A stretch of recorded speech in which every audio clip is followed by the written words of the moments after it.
আসসালামু আলাইকুম সবাইকে। আশা করি সবাই ভালো আছেন। আমরা আজকে এই ভিডিওতে জানবো হোয়াট ইজ পেনিট্রেশন টেস্টিং। মূলত পেনিট্রেশন টেস্টিংটা কি? তো প্রথমেই বলে রাখি, পেন টেস্টিং হলো পেনিট্রেশন টেস্টিং এর একটি সংক্ষিপ্ত রূপ। তো আমি প্রেজেন্টেশন আকারে আপনাদেরকে বুঝিয়ে দেব। সো এগুলো আমি ইংলিশে সাজিয়েছি, তো ভয় পাওয়ার কিছু নাই, আমি খুব সুন্দরভাবে এক্সপ্লেইন করে দেব। Penetration testing is a security exercise where a cyber security expert attempts to find and exploit vulnerabilities in a computer system. Penetration testing হচ্ছে এমন এক ধরনের সিকিউরিটি ব্যবস্থা যেখানে সাইবার সিকিউরিটি এক্সপার্টরা কোনো কম্পিউটার সিস্টেমে দুর্বলতা বের করার চেষ্টা করে এবং সেই দুর্বলতাগুলোকে এক্সপ্লয়েট করার ট্রাই করে।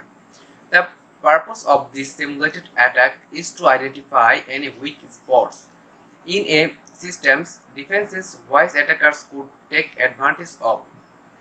তো এখানে বোঝানো হয়েছে যে এই দুর্বলতা বের করার মূল কারণ হচ্ছে কি, যারা ব্ল্যাক হ্যাট হ্যাকারস আছে তারা কি করে, কোনো কম্পিউটারে যদি দুর্বলতা খুঁজে বের করতে পারে, তারা সেই দুর্বলতার মধ্যে প্রবেশ করে কিন্তু হয়তো বা কোনো ক্ষতি করে দিতে পারে। তো সেই ক্ষতিটা যেন না করতে পারে তার জন্য পেনিট্রেশন টেস্টারকে হায়ার করা হয়, যে আপনি এই সিস্টেমের দুর্বলতাগুলো বের করবেন এবং আপনি এটাকে ফিক্সড করবেন। তো ওয়েবসাইট দিয়ে আমি সম্পূর্ণ বিষয়টাকে বুঝিয়ে দিব। তো চলুন আমরা একটা উদাহরণ দেখে আসি। This is like a bank hiring someone to dress as a burglar and try to break into their building and gain access to the vault. তো ধরেন ব্যাংকের কর্মকর্তারা কি করছে, একটা পার্সনকে হায়ার করছে যে আপনি চোরের ড্রেস পরবেন এবং আপনি বিল্ডিংটাকে ভেঙে ভল্টের মধ্যে প্রবেশ করবেন। If the burglar succeeds and gets into the bank or the vault, যদি চোরটি ব্যাংকের ভল্টের মধ্যে প্রবেশ করতে সফল হয়, the bank will gain valuable information on how they need to tighten their security measures. তাহলে যারা ব্যাংকের কর্মকর্তারা আছে তারা কিন্তু পর্যাপ্ত পরিমাণ তথ্য পাবে যে আমাদের সিকিউরিটির যে মেজার্স গুলো আছে সেগুলোকে আরো কিভাবে আমরা শক্ত করতে পারি। ঠিক আছে, তো আমরা একটা বেসিক কনসেপ্ট আমাদের ক্লিয়ার হলো। The 5 phase of penetration testing, এটা হচ্ছে আপনার 5টা ধাপ পেনিট্রেশন টেস্টিং এর। প্রথমে আমি রেখেছি রিকগনাইজেন্স, এটা এক ধরনের ফুটপ্রিন্টিং বলতে পারেন। তো বিষয় হচ্ছে, ধরেন আপনি কোনো একটা ওয়েবসাইটের হয়তো অ্যাক্সেস নিতে চাচ্ছেন বা কোনো কিছু ইনফরমেশন বের করে নিয়ে আসতে চাচ্ছেন। তো কি করতে হবে, প্রথমে আপনাকে কিন্তু ইনফরমেশন গ্যাদারিং করতে হবে, তাই না? সো ইনফরমেশন গ্যাদারিংটা হচ্ছে প্রথম ধাপ। তো প্রথমে কি করতে হয়, ধরেন ওয়েবসাইটের কোনো দুর্বলতা খুঁজে বের করার পূর্বে ওয়েবসাইট সম্পর্কে জানতে হয় যে ওয়েবসাইটের আইপি অ্যাড্রেস, ওয়েবসাইট কোন দেশ থেকে পরিচালিত হচ্ছে, এর ডেটাবেস সম্পর্কে, ঠিক আছে? তারপরে তাদের হোস্টিং প্রোভাইডার কারা, এই সম্পর্কে কিন্তু জানতে হয়। আমরা কিন্তু ফিউচারে দেখব কিভাবে এই রিকগনাইজেন্সটা হয়ে থাকে, আমি বিস্তারিত দেখব। ঠিক আছে, আমরা বিস্তারিত দেখব।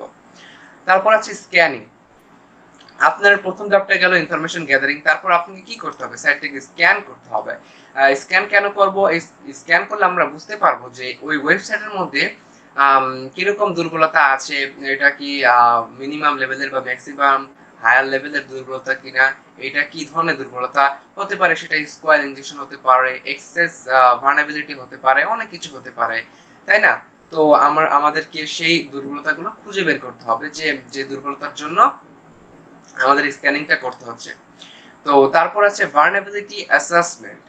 ঠিক আছে, আপনি ইনফরমেশন গ্যাদারিং করলেন, স্ক্যানিং করলেন, এখন আপনি কি করতে হবে, ভার্নাবিলিটি অ্যাসেসমেন্ট। তো ভার্নাবিলিটি অ্যাসেসমেন্ট হচ্ছে কি, আপনার যে দুর্বলতাটা, সেই দুর্বলতাটা কতটা ইমপ্যাক্ট করবে ওই ওয়েবসাইটের উপরে।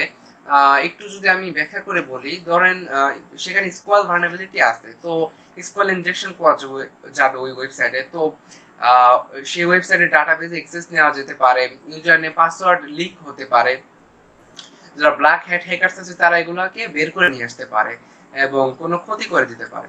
তো এই যে ইমপ্যাক্টটা, সে দুর্বলতার জন্য কি কি ইমপ্যাক্ট করতে পারে সেটা কিন্তু ডিপেন্ড করে ভার্নাবিলিটি অ্যাসেসমেন্টের উপরে। তারপরে আছে এক্সপ্লয়টেশন। এক্সপ্লয়টেশন হচ্ছে আপনি এখন দুর্বলতা গুলো খুঁজে বের করলেন, ঠিক আছে, সেই দুর্বলতা গুলোকে ব্যবহার করে কিভাবে আপনি সাইটের কোনো ফাইল বা ডেটাবেস বা যে কোনো জায়গায় আপনি অ্যাক্সেস নিতে পারেন। এক্সপ্লয়েট, আপনাকে এখন প্র্যাকটিক্যাল পরীক্ষা করতে হবে যে আপনি কিভাবে সেই সিস্টেমের কোনো একটা পজিশনে আপনারা ঢুকতে পারেন, ঠিক আছে? তো এক্সপ্লয়টেশন যখন আপনার সফল হবে তখন আছে রিপোর্টিং। সো আপনি যে কোম্পানির আন্ডারে আপনি পেনিট্রেশন টেস্টিং করছেন তাদেরকে একটা রিপোর্ট করতে হবে যে এই যে এই দুর্বলতা ছিল এবং আমি এভাবে এটা করছি এবং এটা ফিক্সড করতে পারছি, ঠিক আছে? তো আমাদের এই পার্টটা গেল, আমরা নেক্সট পার্টে যাব।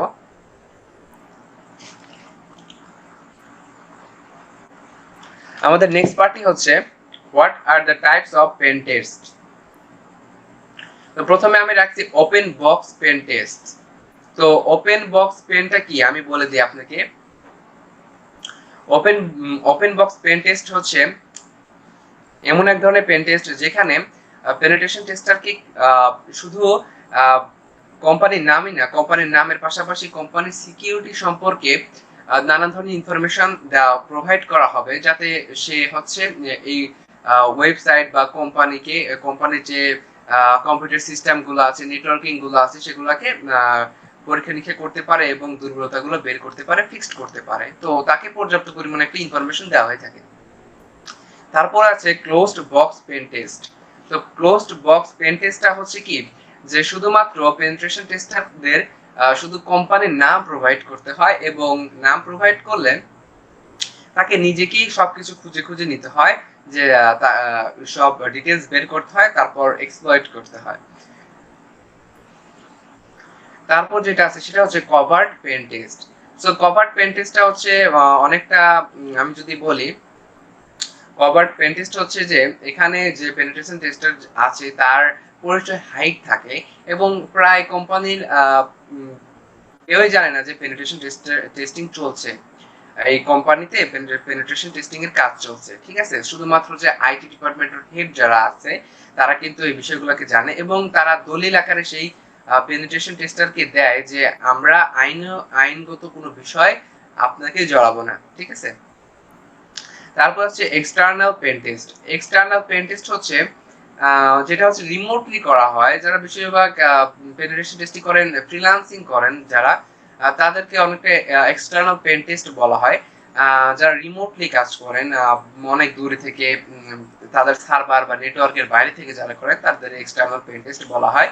তবে আবার এমন এক ধরনের এক্সটার্নাল পেন টেস্ট আছে যারা আমরা মুভিতে দেখে থাকি, সেটা হচ্ছে যে কোম্পানির বাইরে, সেই কোম্পানির বাইরে বাস বা ভ্যানে একটা ভার্চুয়াল একটা সেটআপ আছে, ভার্চুয়াল সেটআপের মধ্যে থেকে পেনিট্রেশন টেস্টিং করে থাকে, ঠিক আছে? এটা হচ্ছে এক্সটার্নাল পেন টেস্ট, অর্থাৎ কোম্পানির সার্ভার নেটওয়ার্ক কম্পিউটার সিস্টেমের বাইরে। আর যেটা হচ্ছে সেটা হচ্ছে ইন্টারনাল পেন টেস্ট। যারা ফিজিক্যালি পেনিট্রেশন টেস্টিং এ জব করে থাকেন তারা আসলে ইন্টারনাল পেন টেস্টিংটা করে থাকেন। তারা কম্পিউটার নেটওয়ার্ক, সেই নিজস্ব সিস্টেম, কোম্পানির নিজস্ব সিস্টেম ব্যবহার করে, অর্থাৎ কোম্পানির ভিতরে গিয়ে যে পেনিট্রেশন টেস্টিং করে থাকে তাদেরকে ইন্টারনাল পেন টেস্ট বলা হয়। তারপরে বেস্ট পেনিট্রেশন টেস্টিং টুলস এর মধ্যে আমি যেগুলো রাখছি সেগুলো হচ্ছে অ্যাস্ট্রা, পেনটেস্ট, এনম্যাপ, বাবসুইট, নেসাস, নিক্তো, ইনট্রুডার, মেটাস্প্লয়েট এবং ওয়ারশার্ক, ঠিক আছে? সো আমার কাছে সবচেয়ে ভালো লাগে বাবসুইটটা, আর এনম্যাপটা অনেক ভালো লাগে। সো এগুলো ব্যবহার করে কি হয় সেটা আমি আপনাদেরকে ফিউচারে দেখাবো। সেটা হচ্ছে এনম্যাপের মাধ্যমে আপনি চাইলে পোর্ট স্ক্যান করতে পারেন, কারণ আপনাকে তো জানতে হবে যে ওয়েবসাইটে আপনি অ্যাক্সেস নিতে চাচ্ছেন তার ওপেন পোর্ট আছে কিনা, সে কোন ডেটাবেসে কানেক্টেড আছে। তো এগুলো আপনি খুব সহজে এনম্যাপের মাধ্যমে দেখতে পারেন। আমি ফিউচার এনম্যাপের উপর একটি ভিডিও বানাবো, তো আশা করি আপনারা দেখবেন। তো তারপর আছে নিক্তো খুব পাওয়ারফুল টুলস, এটার মাধ্যমে আপনি কোন সিস্টেমের একদম ডাটাবেসের ভিতর পর্যন্ত যেতে পারেন। তারপর ইন্ট্রুডার, মেটাস্প্লয়েট, ওয়ারশার্কটা ব্যবহার করা হয় নেটওয়ার্কিং এর কনসেপ্টটা, যারা নেটওয়ার্কিং নিয়ে কাজ করেন তারা ওয়ারশার্কটা অনেক বেশি ব্যবহার করে থাকেন।